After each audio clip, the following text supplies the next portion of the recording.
Not so long ago, I had a big deadline and I was working every hour of every day and at the weekends. And I liked what I was doing, but I was seriously asking myself how I could get more time for other things that I love as well. Then, like many people, I found myself in lockdown with most of my work on hold. Facing that time suddenly imposed on me, and finding how to motivate myself to use it in a way that I considered worthwhile seemed as impossible as finding the time had just a few days earlier. Like everyone I've ever met, sometimes I get stuck and I don't know how to move forward, or I don't even know what I want. Unlike most people I've met, I'm a certified coach. I work in companies and with individuals, and I'm a member of the International Coach Federation. I'm also lucky enough to have friends with great support skills. But before calling in any coaching favours, I had a few really quite simple tricks up my sleeve. Often when facing a challenge, I don't need a full coaching session. A few minutes of relaxing my stubborn head and answering a few questions can be enough to get me moving. So over the next few minutes, I'm going to give you a handful of my favourite go-to questions that I use at times when I just need to get back to basics.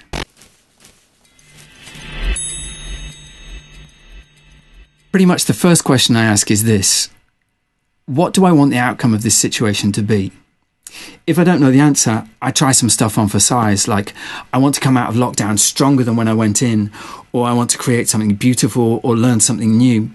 The key here isn't getting the right answer, but letting go of your brain, surprising yourself by giving words to ideas that haven't had a chance to be voiced before.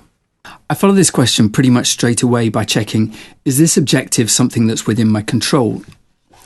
If it isn't, I need to find another way of looking at it, making it into something that I can realistically influence. So perhaps rather than aiming for something that relies on other people's decisions or on luck, I can focus on how my thinking or my actions can have an impact. It takes a bit of practice to learn to move away from our very inflexible ideas of what should be. But for example, instead of wishing that I could be admired and respected as a coach, which relies on other people's opinions, I could reframe that as wanting to get as much and diverse experience as possible to constantly improve my coaching and also to let other people know about the work I do. This is challenging, but it's far more within my control.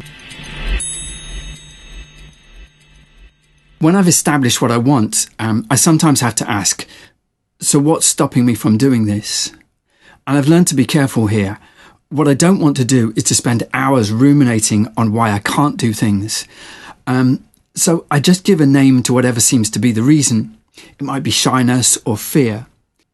And then I might ask this: what is this block or hurdle trying to protect me from? And is that protection really necessary? What are some other ways that I could get that same protection and still move towards my goal?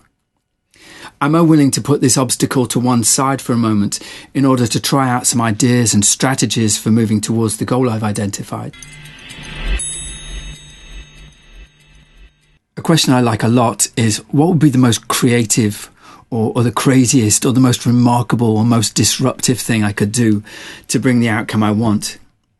Again, there are no right or wrong answers. The objective is to play and to get my mind finding creative solutions. If the thing that's stopping me is that I don't have all the information, knowledge or skills that I need, then here's a great and simple question, which is, how can I get that information, knowledge or skill? A quick tip for free. The answer to this for me is very often YouTube or Wikipedia or an internet search. When things still feel impossible, sometimes I ask, have I or has anybody else done something like this before? If the answer is yes, then what could I learn from how they did it? How would that help me? Sometimes what I want is so massive that I just feel overwhelmed by the scale of it. And a really useful and practical question for this is, if I were to break my project down into tiny steps, what could I do today to move closer to my goal? If you only do one small thing a day, you're still moving forward and you will eventually get somewhere. And if you do more than one tiny thing a day, you accelerate the process.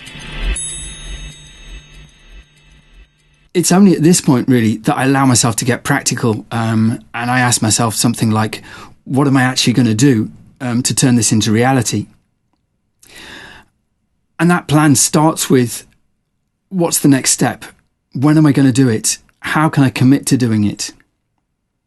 And this is what coaching is in its most basic form. It asks the questions, what do I want?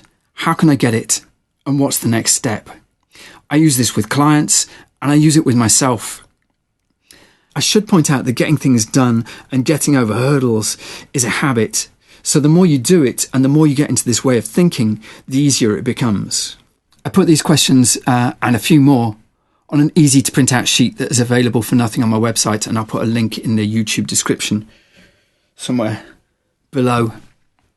If this was interesting or useful, feel free to like, comment, subscribe, share, and thank you for watching.